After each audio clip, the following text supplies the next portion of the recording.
Hi there. Welcome to our first week talking about God's story through Moses. Last week, if you remember, we wrapped up God's story through Joseph, when Joseph's entire family moved to Egypt. That's over 70 people.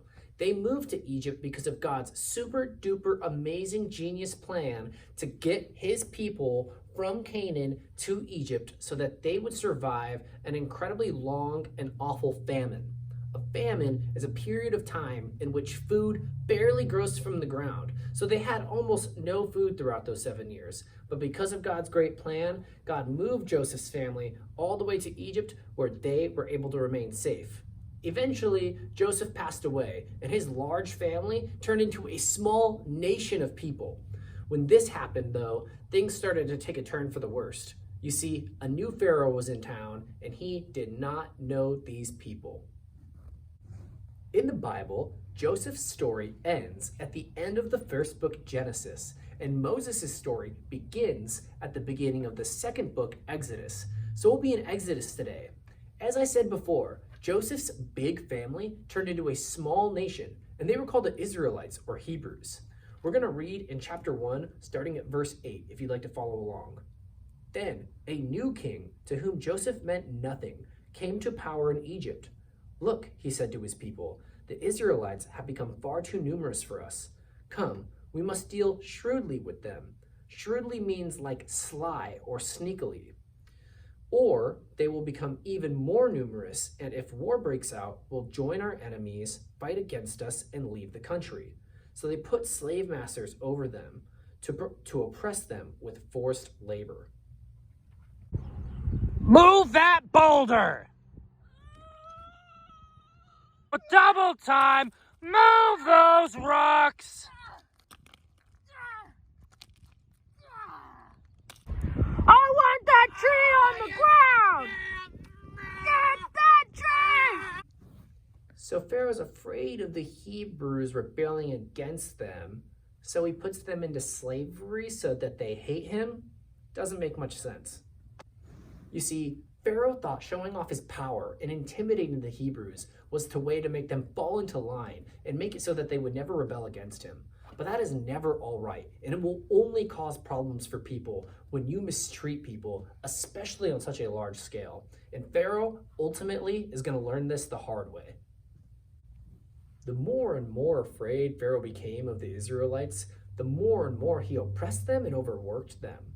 But they continued to grow as a people anyways, and he was so scared. What he ended up doing, though, was awful. He gave an order to his Egyptian women that helped deliver babies at that time to kill any Hebrew baby boy that was born. What? That's not okay. But then something amazing happened. These Egyptian women who helped deliver babies at the time disobeyed Pharaoh, and they gave every excuse possible in order to try and save as many Hebrew baby boys as they could. Sorry, Pharaoh. It was another girl. I know. Again. Sorry, Pharaoh. We didn't get there in time to deliver the baby. Again. The Egyptian women that helped deliver babies knew that Pharaoh was wrong, and so they decided to trust what God says and do what was right, and they were very brave for doing so.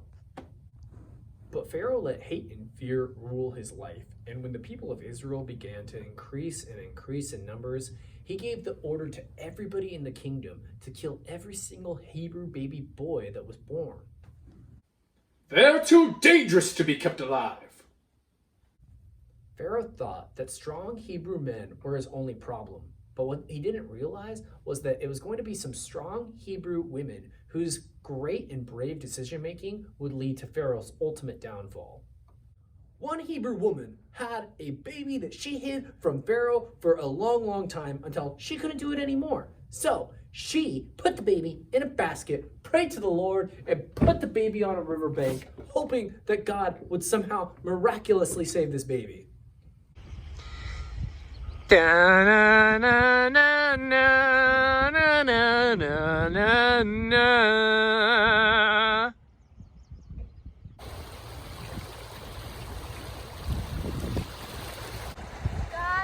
please work a miracle and save my baby boy. And the sweet little baby's older sister watched from afar to see what would happen. Soon enough, a miracle did happen. Pharaoh's daughter walked by the riverbank and saw the baby in the basket.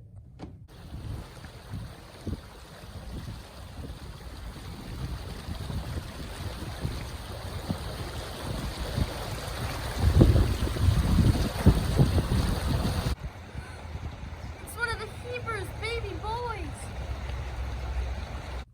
Thankfully, since the baby's older sister had been there watching the whole time, she was able to jump in with a really good idea. Should I go get one of the Hebrew women to help you take care of it? I would love that. I'll even pay her. Perfect. Okay. Here you go. So the baby's mom got to care for the baby for the very early parts of the baby's life. And then the baby went to go live with Pharaoh's daughter and became her son. She eventually named the baby Moses. And it was amazing because God had to orchestrate all these crazy events so that this particular baby would survive. I think I'll name you Moses.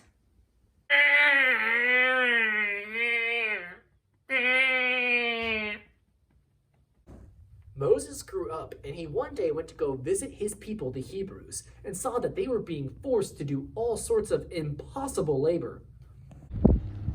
This is not fair! This is not just!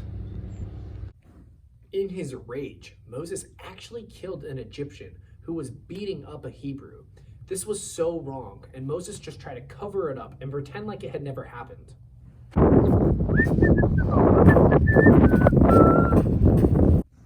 The next day, Moses went back to the Hebrews and found two of them fighting amongst themselves.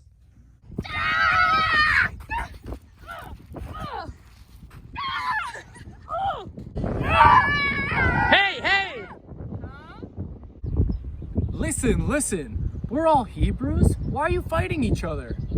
Who put you in charge? Yeah. Are you gonna kill us like you killed that Egyptian?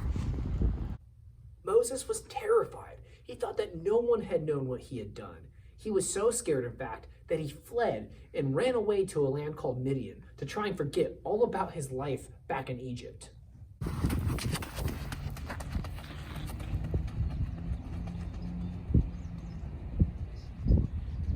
Yeah!